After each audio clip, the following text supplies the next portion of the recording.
वक्त की विडंबना को देखते हुए चूंकि समय बहुत कम है, ये बहुत ही शानदार दृश्य देखने को यहाँ पर आप देख सकते हैं। पहला एक ऐसा काफिला आया है यहाँ पर बहुत सारे कांग्रेस के झंडे लेकर 2:34 का वक्त हुआ है और पूरे ये सीधी तस्वीर है, मैं आपको दिखाने की कर रहा हूँ कोशिश। सीधी तस्वीर है तस्वीर महल की। तस्वीर महल पर पुलिस के जवान खड़े हुए हैं और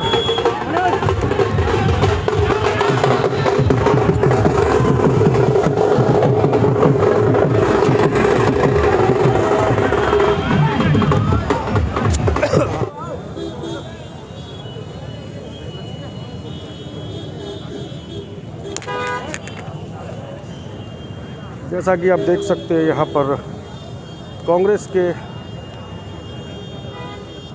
कोल विधानसभा क्षेत्र से प्रत्याशी जो है विवेक बंसल जी पैदल ही आ गए हैं, क्योंकि काफ़ी भीड़ थी यहाँ पर आने के लिए। उन्हें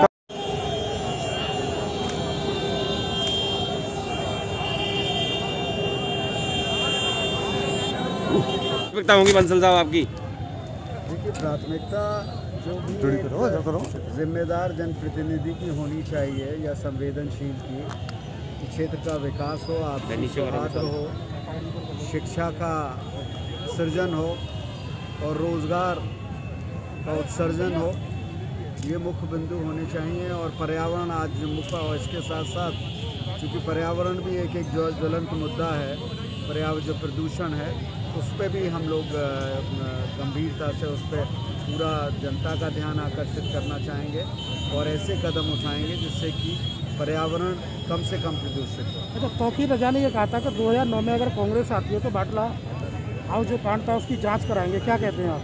देखिए, मैं इस पर कोई टिप्पणी नहीं करना चाहता। क्या लगता है तौकीर रजा ने समर्थन किया कांग्रेस का? जो भी समर्थन करें उसका स्वागत है। क्या मुद्दे होंगे आपके ऐसे जो अलीगढ़ में कोल में आपकी फतेह हो? देखिए, कोल मुद्दे यही होंगे। मैंने कहा शिक्षा का, अलीगढ़ एक शिक्षा की नगरी है, शिक्षा हमारा जो है मुख्य बिंदु रहेगा। शिक्षा होगी तो रोजगार मिलेगा। और सरकार में अलीगढ़ मुस्लिम यूनिवर्सिटी लगातार टारगेट में रही, आप क्या मानते हैं ये क्या आप? देखिए ये इस सरकार के पास इसके अलावा कुछ है ही नहीं। रोज़गार दे नहीं पा रहे, महंगाई का नियंत्रण कर नहीं पा रहे और चारों तरफ इनकी असफलता हैं। तो ये तो इसी तरीके की चीज़ें करेंगे ना, मुद्दों को उछालेंगे। इनसे मांगो रोटी तो ये देंगे। मंदिर मस्जिद का मुद्दा किया था कि 2 करोड़ रोज़गार सालाना देंगे और आज इन 7 सालों में मात्र 70 मिलियन यानी 70 लाख रोज़गार दिए गए हैं। ये सरकारी आंकड़े हैं। मथुरा में राम जन्मभूमि वाले मंदिर बनवाएंगे मथुरा में, क्या मैं वही तो कह रहा हूँ। अब मुद्दे उन पे है ही नहीं। उन पे सकारात्मक या जो नहीं, वोटर मतदाता बहुत जागरूक है। मैं अपेक्षा करता हूँ, और जो पिछले दिनों जिस तरीके से समय समय पे फैसले लिए गए हैं, मतदाता के माध्यम से जो निर्णय किए गए हैं, जो चयन किया गया है, इससे ऊपर उठ के उन्होंने किया है। संवेदनशील लोगों को, शिक्षित लोगों को, ईमानदार लोगों को, पर जो संघर्षशील, कैसे पार लगाएगी जिस तरीके से उसका जनाधार लातोर कम होता जा रहा है? देखिए, आप ही कह रहे हैं, वो तो जब चुनाव का परिणाम आएगा तब आपको पता चलेगा कि कम होता जा रहा है कि ज़्यादा होता जा रहा है। आप लोग तो सब कुछ निर्णय अपने आप ही आप लोग निष्कर्ष पे पहुंच जाते हैं और जिसे कहते हैं ना कि पूरी सब कुछ आप ही, वो कहते हैं ना, लश्कर भी तेरा, सरदार भी तेरा, तो झूठ को सच लिख दे, अखबार भी तेरा। क्या बात है। विधायक जी, एक बीजेपी ने नया गाना ट्रेंड किया है, जो राम को लाए हैं हम उनको लाएंगे, क्या कहना चाहते हैं इस पर? जी, जो राम को लाए हैं हम उनको लाएंगे, उस पर क्या कहना चाहते हैं? राम तो सुप्रीम कोर्ट लाएगा। राम को तो सुप्रीम कोर्ट लाया है। ये हर चीज़ का श्रेय अपने ऊपर लेते हैं और राम को सिर्फ और सिर्फ लाए हैं तो सुप्रीम कोर्ट को श्रेय जाना चाहिए कि उनके फैसले के फलस्वरूप ये हुआ। और अगर कोई इस तरीके का श्रेय करने जा रहे हैं, ये नामांकन इसलिए कर रहे हैं कि हम यहाँ से हमारा चयन हो विधायक के रूप में, कोल प्रतिनिधि, जनप्रतिनिधि के रूप में। और उसके पश्चात हम यहाँ इस क्षेत्र के लिए काम कर सकें, जो लोगों की अपेक्षाएं हैं, जनभावनाएं हैं, उसके अनुरूप कार्य कर सकें, शिक्षा की बात कर सकें, रोज़गार की बात हो, और आपसी सबसे बड़ी महत्वपूर्ण बात है आपसी सौहार्द की बात हो। मौजूदा सरकार जो है 80% और 20% की बात करती है, क्या मानते हैं आप यहाँ 80% 20% यानी हिंदू मुस्लिम को लेकर वो बात करते हैं? उनके पास यहाँ किस तरह के समीकरण उनके पास इसके अलावा कुछ है नहीं। जब उनसे मांगो रोज़ी रोटी तो वो ले आते हैं मंदिर मस्जिद का मुद्दा। आज बेरोज़गारी आज अपने रिकॉर्ड स्तर पर है। 2019 के जो आंकड़े हैं 25 साल में बेरोज़गारी अपने चरम पर है, वो रिकॉर्ड उसने तोड़ दिए हैं। महंगाई आज आप देख रहे हैं किस तरीके से आज आम आदमी का जीवन आज व्यतीत करना मुश्किल पड़ रहा है। गैस सिलेंडर हो, चाहे पेट्रोलियम पदार्थों की बात हो, सरसों का तेल हो, खाद्यान्न पदार्थों की बात हो, आसमान को छू रही है महंगाई। आम आदमी के जो ख़ास तौर से जो बेरोज़गारी से जूझ रहा है, उससे तो 2 वक्त की रोटी मिलनी मुयस्सर नहीं हो रही है। मैं तो जाता हूँ ग्रामीण क्षेत्रों में, देखता हूँ लोगों के पास घर नहीं है, लोग किस तरीके से अपना जीवन व्यतीत कर रहे हैं। शिक्षा के क्षेत्र में काम होगा, पर्यावरण के क्षेत्र में होगा, और आपसी सौहार्द जो ख़ास तौर से जो, और विकास के क्षेत्र में विकास जो आज स्मार्ट सिटी के नाम पे शहर का दुर्दशा हो रही है।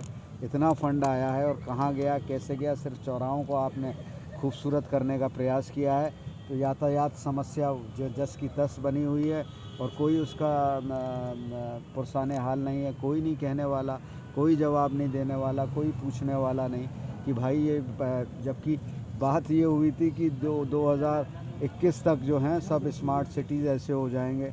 आप बताइए, अगर आप लोग ये महसूस करते हैं कि स्मार्ट सिटी आपकी अपेक्षा के अनुरूप चल रहे हैं, आवाज़ उठाएंगे। अब पहले तो बहुत सी चीज़ें होती हैं इसमें, जो आपने कि गड्ढे ख़त्म, जब मुख्यमंत्री योगी जी ने गड्ढा मुक्त सड़कें कहने का नारा दिया था 2017 में, कितनी गड्ढा मुक्त करा पाए?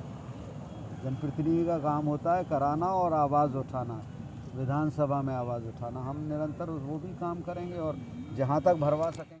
आप देख सकते हैं ये बरौली विधानसभा क्षेत्र से कांग्रेस के दावेदार हैं और पूरे तरीके से युवाओं में जोश है, जुनून देखते ही बन रहा है। ये सीधी तस्वीर है, मैं आपको दिखाने की कर रहा हूँ कोशिश। सीधी तस्वीर है तस्वीर महल से। तस्वीर महल पर पुलिस के जवान खड़े हुए हैं और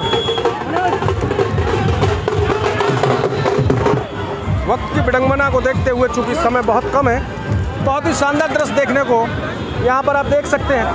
पहला एक ऐसा काफिला आया है यहाँ पर बहुत सारे कांग्रेस के झंडे लेकर। 2:34 का वक्त हुआ है और पूरे तरीके से कार्यकर्ताओं में जोश है।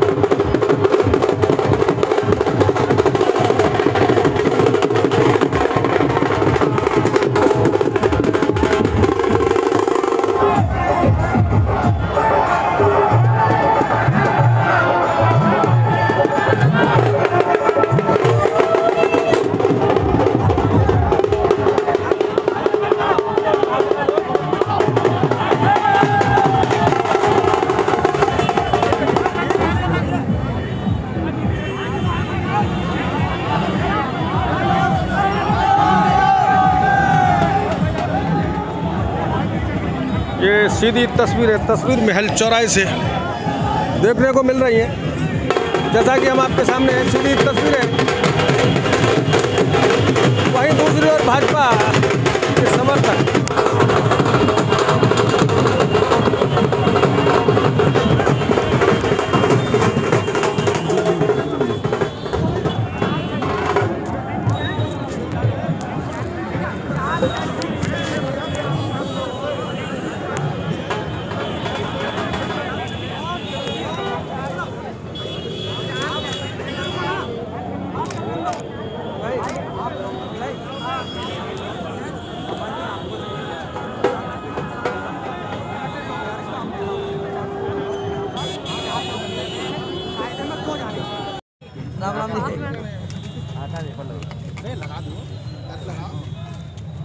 गौरांग जी, बरौली विधानसभा क्षेत्र से आप चुनाव लड़ रहे हैं, दो वीरों की पृष्ठभूमि से जुड़ी हुई वो धरती है, तो किस तरह की राह आपकी जो है होगी चुनाव से जुड़ी हुई? मेरी राह एक युवा होने के नाते, एक नौजवान होने के नाते, जिसने लगातार पिछले 15 वर्षों से, चाहे वो किसानों का मुद्दा हो, चाहे नौजवानों का मुद्दा हो, बेरोजगारों की लड़ाई हो, चाहे मध्यम वर्ग की लड़ाई हो, चाहे हमारी माताओं बहनों की लड़ाई हो, छात्र राजनीति से लेकर अब तक युवा की राजनीति तक मैंने लगातार जो लड़ाई लड़ी है, उसका आज ये मुझे आशीर्वाद के रूप में आदरणीय प्रियंका गांधी जी ने बरौली की धरती पर मुझे उन शोषित, उन पीड़ित, उन किसान, उन नौजवानों के लिए भेजा है जिनको लगातार वहाँ के वीरों द्वारा जो है शोषित किया जाता है।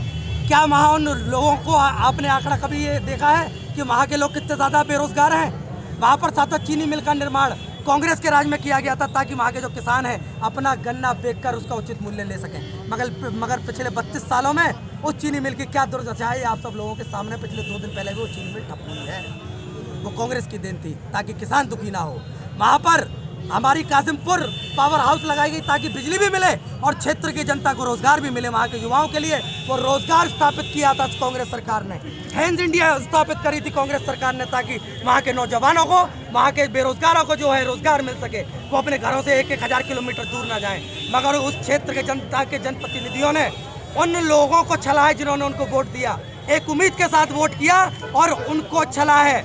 मैंने वहाँ देखा, मैंने पता करवाया, अपना सर्वे करा तो वहाँ 2-3 परिवार सिर्फ उस बरौली क्षेत्र से कार्यरत है। यदि मैं आता हूँ चुनकर उस क्षेत्र की पृष्ठभूमि से, क्योंकि वो क्रांतिकारी पृष्ठभूमि है, मैं युवा हूँ और मैं नौजवान हूँ, सबसे ज़्यादा कम उम्र का हूँ वहाँ, मैं ये चाहता हूँ सबसे पहले जो मेरी जो विधायक निधि है उस विधायक निधि को मैं डिजिटल करने का काम करूँ। मेरे क्षेत्र की जनता को ये पता होना चाहिए कि गौरांग देव चौहान का 1-1 पैसा जो जनता के हित के लिए जो है मुझे सरकार द्वारा मिला है वो किस प्रकार से कहाँ इस्तेमाल हो रहा है। तो सबसे पहले मैं अपनी जो विधायक निधि होगी इसको डिजिटलाइज और सार्वजनिक करने का काम करूँगा। दूसरा मैं वहाँ पर जो है जो युवा है, नौजवान है, रोजगार नहीं पा रहे हैं, उस क्षेत्र में 3 सीमेंट फैक्ट्रियाँ हैं, उस क्षेत्र में जो है रोजगार के बहुत सारे मौके जो कांग्रेस के राज में जो है स्थापित करे गए थे, वहाँ पर 80% तक उन नौजवानों के लिए जो है आरक्षण की नीति लागू करूंगा ताकि वहाँ के क्षेत्र के नौजवानों को बाहर ना जाना पड़े।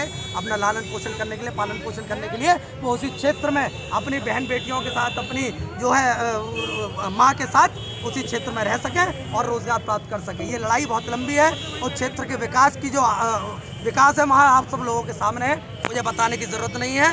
उन सभी लोगों ने जो पिछले समय में कांग्रेस के बाद जो भी प्रतिनिधि रहे थे उन्होंने वहाँ सिर्फ और सिर्फ अगर विकास करने का काम किया है तो अपने घर का, अपने बच्चों का विकास करने का काम किया है। ये आप भी जानते हैं और हम भी जानते हैं।